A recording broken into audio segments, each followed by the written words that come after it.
Taste the Daily.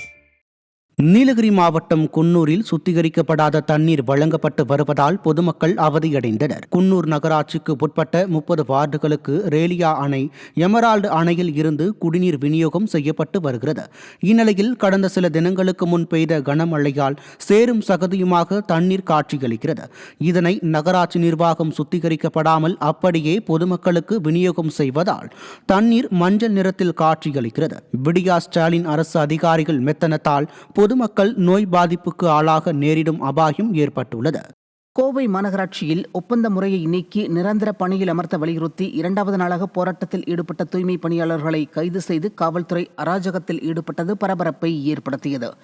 Kovai மாநகராட்சியில் ஒப்பந்த அடிப்படையில் பணியாற்றி வரும் தூய்மை பணியாளர்கள் பல்வேறு கோரிக்கைகளை வலியுறுத்தி 2வது நாளாக வேலை நிறுத்த போராட்டத்தில் ஈடுபட்டனர். கோரிக்கைகள் குறித்து மாநகராட்சி நிர்வாகம் பேச்சுவார்த்தைக்கு அழைக்காததால் அதிருப்தி அடைந்த பெண்கள் உள்ளிட்ட நூற்றுக்கணக்கான தூய்மை பணியாளர்கள் சாலை மறியல் போராட்டத்தில் ஈடுபட்ட நிலையில் விடியா திமுக அரசை கண்டித்து அவர்கள் முழக்கமிட்டனர்.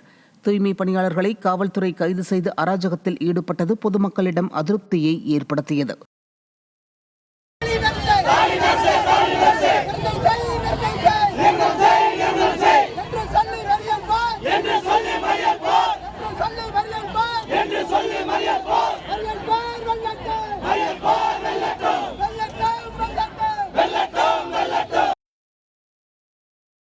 திண்டுக்கல்லில் ஆய்வு என்ற பெயரில் அதிகாரிகளை வசைபாடிய விடியா அமைச்சருக்கு கடும் கண்டனம் எழுந்துள்ளது.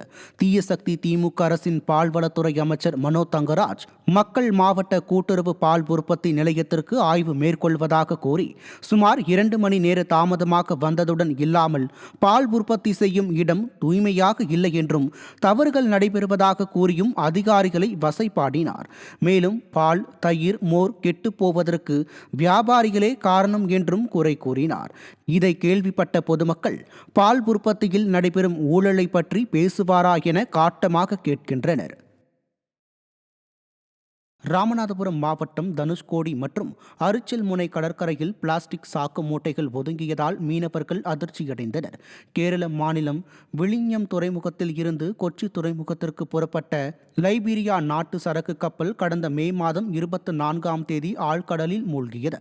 அதில் பிளாஸ்டிக் மூலப்பொருட்கள் உட்பட 640 கண்டெய்னர்கள் இருந்தன. கப்பல் மூழ்கி 15 நாட்கள் கடந்த நிலையில் தனுஷ்கோடி மற்றும் அரிச்சல்முனை கடற்கரையில் பிளாஸ்டிக் சாக்கு மூட்டைகள் கரை ஒதுங்கின. இதனை பார்த்த மீனவர்கள் அதிர்ச்சியடைந்த நிலையில் யாரும் அருகில் செல்ல வேண்டாம் என எச்சரிக்கை விடுக்கப்பட்டுள்ளது. கடலூரில் பல்வேறு அரசு அலுவலகங்களில் கொடுக்கப்பட்ட மனுக்கள் மீது இதுவரை நடவடிக்கை எடுக்கவில்லை என கூறி கவன ஈர்ப்பு ஆர்ப்பாட்டம் நடைபெற்றது. கடலூர் மாநகராட்சி வரி செலுத்துபவர்கள் மற்றும் நுகர்வோர் நலசங்கம் சார்பில் மஞ்சக்குப்பம் பாரதி சாலையில் கவன ஈர்ப்பு ஆர்ப்பாட்டம் நடைபெற்றது. அப்போது மின்வாரியம், குடிமைப்பொருள் வழங்கல் துறை, வருவாய்த்துறை, நெடுஞ்சாலைத்துறை ஆகிய அலுவலகங்களில் கொடுக்கப்பட்ட மனுக்கள் மீது நடவடிக்கை எடுக்கவில்லை என கூறி விடிய அரசு நிர்வாகத்திற்கு எதிராக கண்டன கோஷம் எழுப்பப்பட்டது.